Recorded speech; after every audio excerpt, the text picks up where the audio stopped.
Assalamualaikum. Dear students, in this video we are going to discuss third part of your chapter 1, that is light, reflection and refraction. As it is your first chapter of physics, you all know that. In our previous videos we had discussed about the reflection, laws of reflection, spherical mirror and some important terms regarding a spherical mirror. In this video we are going to discuss about रे diagram. ठीक है, इस video में हम लोग रे diagrams के through image formation देखेंगे. लास्ट वीडियो में हम लोगों ने एक टेबल देखा था कॉनकेव मिरर का, जिसमें सिर्फ उस टेबल में क्या था कि अगर कोई पॉइंट कोई ऑब्जेक्ट किसी एक पॉइंट पे है तो उसका इमेज जो है वो कहाँ फॉर्म होगा.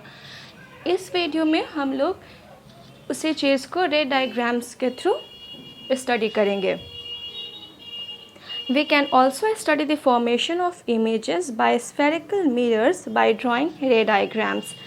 ठीक है, consider an extended object of finite size placed in front of a spherical mirror. Consider करना है, हम लोगों को मान लेना है कि एक कोई ऑब्जेक्ट है जिसका साइज़ क्या हो, फाइनाइट हो, और वो किसके सामने रखा हुआ है, एक स्फेरिकल मिरर के सामने रखा हुआ है. और उस फाइनाइट ऑब्जेक्ट का हर एक स्मॉल पोर्शन एक पॉइंट सोर्स की तरह काम करेगा. पॉइंट सोर्स इसलिए कहा जा रहा है हर एक स्मॉल पोर्शन को, क्योंकि हर उस पॉइंट सोर्स से इन्फिनाइट नंबर ऑफ रेज क्या करेंगे, ऑरिजिनेट करेंगे वहाँ से. An infinite number of rays originate from this point source to construct ray diagrams. अब रे डायग्राम को बनाने के लिए कि हम लोगों का जो इमेज है किसी ऑब्जेक्ट का, ठीक है, in order to locate the image of an object and arbitrarily large number of rays emanating from a point could be considered. अब क्योंकि हम लोगों को रे डायग्राम ड्रॉ करना है तो हम लोग आर्बिट्रेरीली मीन्स रैंडमली हम लोग कोई स्मॉल पोर्शन को, कोई एक पॉइंट सोर्स को रैंडमली चूज़ कर लेंगे और ये मानेंगे कि वहाँ से इन्फिनाइट नंबर ऑफ रेज क्या कर रही हैं, निकल रही हैं, ऑरिजिनेट कर रही हैं. इमेनेट मीन्स वहाँ से कहीं से कोई चीज़ का निकलना. However, it is more convenient to consider only two rays. अभी हम लोगों ने क्या पढ़ा है कि हर एक पॉइंट सोर्स से इन्फिनाइट नंबर ऑफ क्या रेज क्या कर रही हैं, इमेनेट करती हैं, ऑरिजिनेट करती हैं. तो उतने रेस को अगर लेके चलेंगे तो वो बहुत ही इनकन्वीनियंट होगा हमारे लिए. तो अपनी आसानी के लिए हम लोग क्या करेंगे, सिर्फ किसी दो रे को क्या कर लेंगे, चुन लेंगे, ताकि हम लोगों का जो रे डायग्राम है वो ज़्यादा अच्छा हो और ज़्यादा अच्छे से समझ में भी आए. These rays are so chosen that it is to know their directions after reflection from the mirror. अब इस रेस को हम लोग ऐसे चुनेंगे ताकि मिरर के बाद जो रिफ्लेक्टेड रे होगा, मीन्स रिफ्लेक्शन जो होगा, वो हम लोगों को उससे आसानी से पता चल सके. The intersection of at least to reflected ray give the position of image of the point object.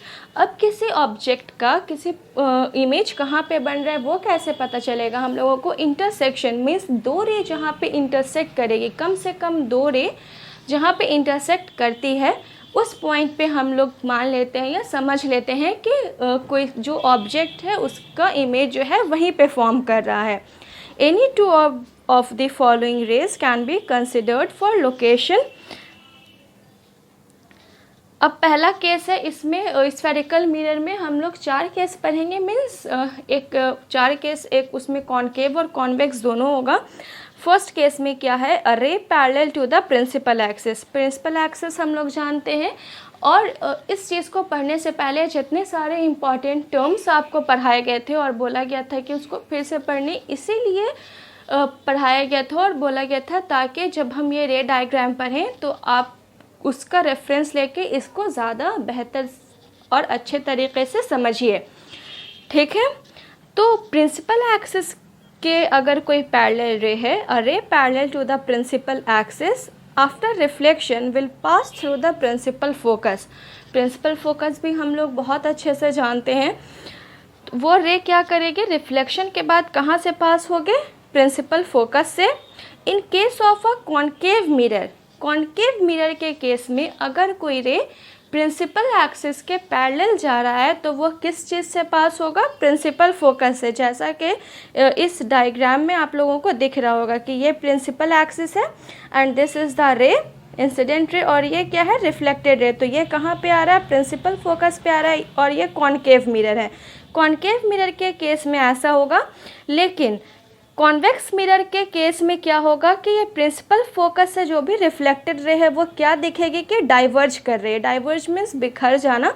तो ये जो अपीयर टू डाइवर्ज, यहाँ से क्या हो रहा है, क्योंकि ये इसका क्या है, रिफ्लेक्टिंग सरफेस है और ये shaded portion non reflecting surface है। तो यहाँ पे क्या दिख रहा है कि ये डाइवर्ज होता हुआ दिख रहा है फोकस पे। तो ये कॉन्वेक्स मिरर में होगा अगर कोई रे प्रिंसिपल एक्सिस के पैरेलल पास होगी तो। सेकेंड केस जो है, a ray passing from the principal focus of a concave mirror or a ray which is directed towards the principal focus of a convex mirror after reflection will emerge to the parallel to the principal axis। अब अगर कोई रे concave mirror में और convex mirror में दिखे कि वो किस चीज़ से पास हो रहा है, प्रिंसिपल फोकस से पास हो रहा है, तो उसका जो रिफ्लेक्टेड रे होगा वो कहाँ पे बनेगा, पैरेलल टू प्रिंसिपल एक्सिस।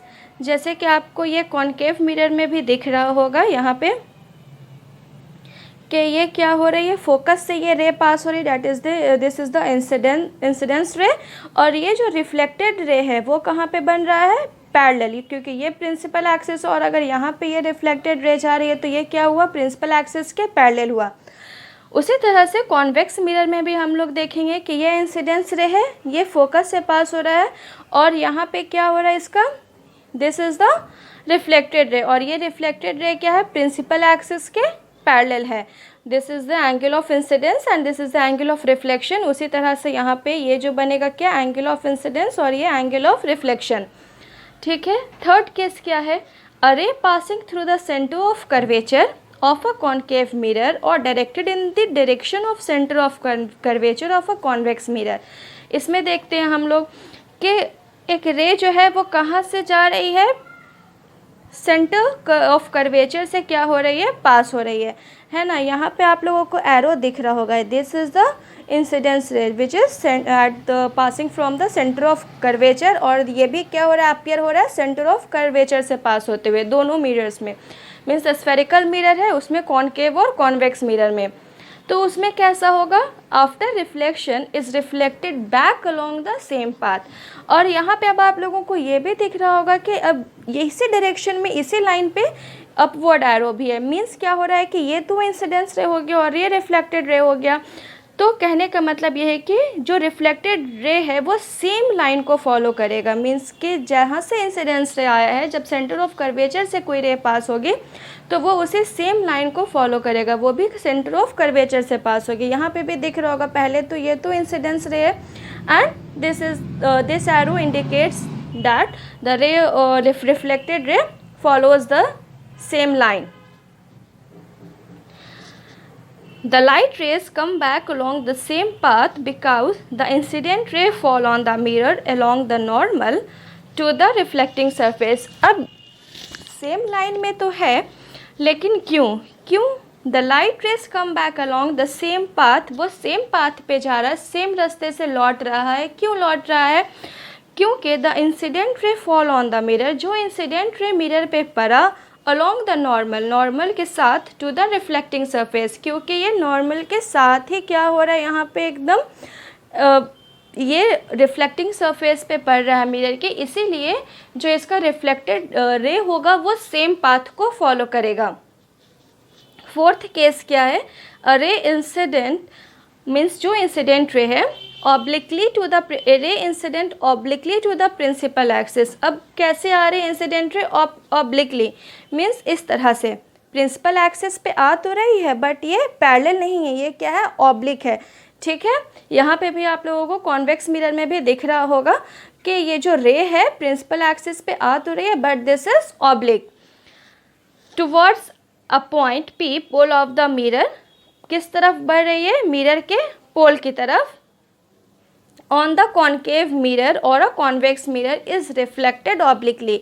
अब यहाँ पे क्या दिख रहा है कि ये पोल है, पोल की तरफ ये आ रही है, ठीक है, ये पोल है, ये प्रिंसिपल एक्सिस है, ऑब्लिकली यहाँ पे आया पोल की तरफ, तो ये क्या होगा, वैसे ही सेम टू सेम ऑब्लिकली ये क्या करेगा, रिफ्लेक्ट बैक हो जाएगा। उसी तरह से यहाँ पे भी ये ऑब्लिकली आ रहा है पोल की तरफ, तो ये सेम टू सेम ऑब्लिकली ही क्या हो जाएगा, रिफ्लेक्टेड बैक या रिफ्लेक्ट हो जाएगा। The incident ray and the reflected rays follow the laws of reflection at the point of incidence, means point P पे ये क्या कर रहे हैं कि लॉ ऑफ रिफ्लेक्शन को फॉलो कर रहे हैं, making equal angles with the principal axis. ये बीच वाली जो लाइन है वो प्रिंसिपल एक्सिस है, इस पे क्या बन रहा है, एंगल ऑफ इंसिडेंस और एंगल ऑफ रिफ्लेक्शन दोनों इक्वल है। यहाँ पे भी एंगल ऑफ इंसिडेंस और एंगल ऑफ रिफ्लेक्शन दोनों इक्वल है। वही चीज़ यहाँ पे कह रही है कि the incident ray and the reflected rays follow the laws of reflection at the point of incidence which is point P, जो कि पोल की तरफ है, making equal angles with the principal axis. Equal angle बनाते हुए principal axis पे ये दोनों इंसिडेंट रे और रिफ्लेक्टेड रे रहती हैं, ठीक है। उम्मीद करते हैं कि आज का क्लास आपको समझ में आया होगा। इंशाल्लाह in the next video we will discuss about image formation in concave mirror और रे डायग्राम्स इन कॉनकेव मिरर। तब तक आप लोग इसको पढ़िए और अगर कुछ नहीं समझ में आ रहा है तो मुझसे पूछ सकते हैं, प्लीज़ पूछिए। अल्लाह हाफिज़।